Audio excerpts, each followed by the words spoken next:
Okay, we're going to look at the reproduction in plants.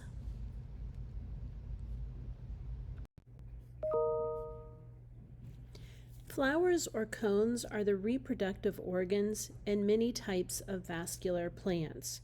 Remember, the vascular plants are the ones that contain the xylem and phloem.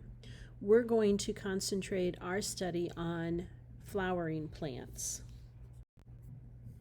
In anthrophytes, the reproductive organ are the flowers.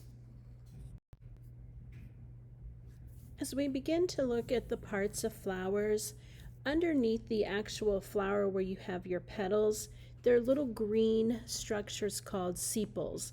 They look like leaves at the base of the flower, but they're actually known as sepals, and they protect the flower bud before it actually blooms.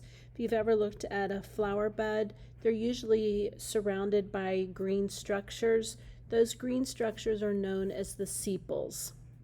And then the petals are going to attract the pollinators. Okay, let's take a look at the male and female part of a flower. The pistil or carpel, that's the female reproductive organ. The ovules contain the female gametophyte generation. And this word ovules, that is the scientific word for an egg. It's located inside the ovary at the base of the pistil. And we'll look at a full flower diagram to where we can put all of the vocabulary together in the diagram. And then the stamen, you'll notice the end of stamen ends in the word men. That can help you remember that the stamen is the male reproductive organ. Pollen grains contain the male gametes and form inside the anther. And this term gametes is referring to the gametophyte generation. Gametes are sex cells. So in the female, we find egg cells, and then in the male, we're going to find sperm cells.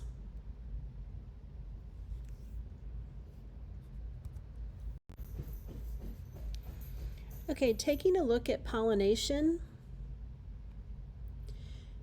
Pollination occurs when the anther, that's part of the stamen, the male part of the flower, is going to actually split open and release mature pollen grains. And inside the pollen grains, we find the male gamete, which is the sperm cell. The pollen is then carried by wind, water, or even animals to the female part of a plant. Remember, the female part of the plant was known as the pistil or carpel, and part of the pistil is known as the stigma. We typically say the stigma is sticky, so the sticky stigma collects the pollen grains. When the pollen comes in contact with the stigma, that process is known as pollination.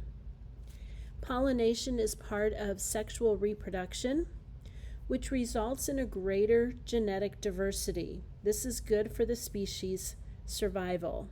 And sexual reproduction, this is involving two parent cells.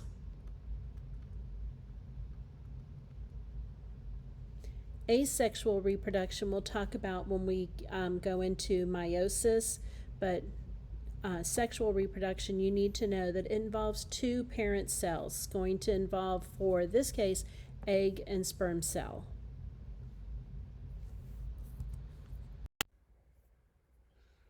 After pollination occurs, fertilization occurs. Remember, pollination was when pollen grains landed on the stigma. Once the pollen lands on the stigma, the pollen will then grow a tube down the style to the ovary. The stigma, the style, and the ovary are all part of the pistil, which was the female reproductive organ. Once the tube has grown to the ovary, the pollen then releases two sperm cells in a process called double fertilization. One of the sperm cells fertilizes the egg, and the other unites with the central cell, forming the endosperm, which is going to become the food storage for tissue. The combining of a sperm cell and an egg cell, that's going to create a zygote, and a zygote is known as a fertilized egg. Once we have a fertilized egg or a zygote, the zygote is then going to go through a series of cell divisions known as mitosis. And through this process of cell division, the zygote is going to ultimately develop into a fruit. That fruit contains seeds, and those seeds then would be used to germinate or grow into a new plant. Okay, let's take a look at a diagram of a flower.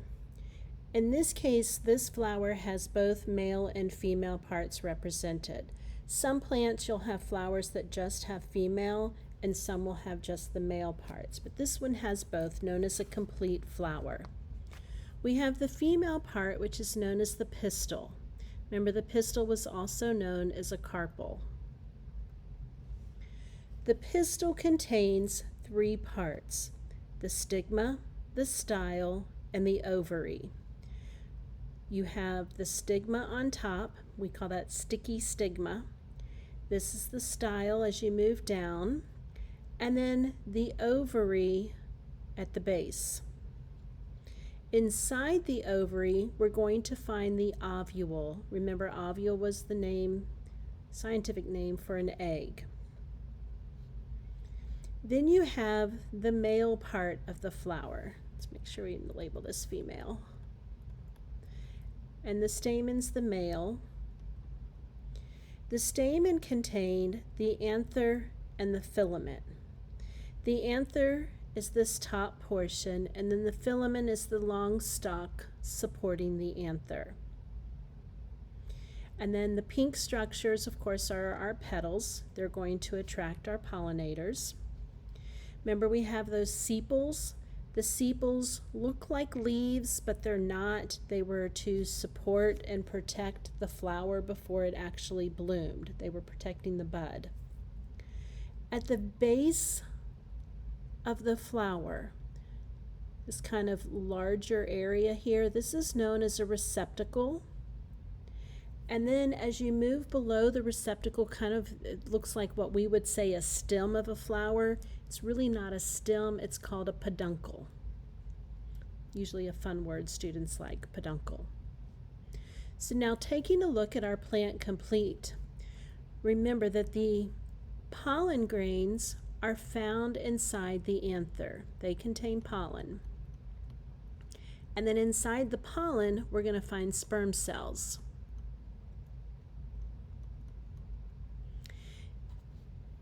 The pollen is going to be released from the anther and then is transferred to the stigma. Remember, sticky stigma, it's sticky so the pollen can stick to it. Once a pollen grain sticks to the stigma, the pollen grain is then going to release cells to grow a tube. And that tube is known as a pollen tube. Once the tube is grown, it connects to the ovary, and then inside the ovary is where we're going to find the egg. Then the pollen releases the sperm cell, and the sperm cell makes its way down the pollen tube. The sperm cells, remember there are 2 of them. One is going to combine with an egg inside here. Combines with an egg. Remember, an egg plus a sperm cell. That's known as a fertilized egg or a zygote. And then one is going to combine with another cell in order to supply a food source. So one more time with this.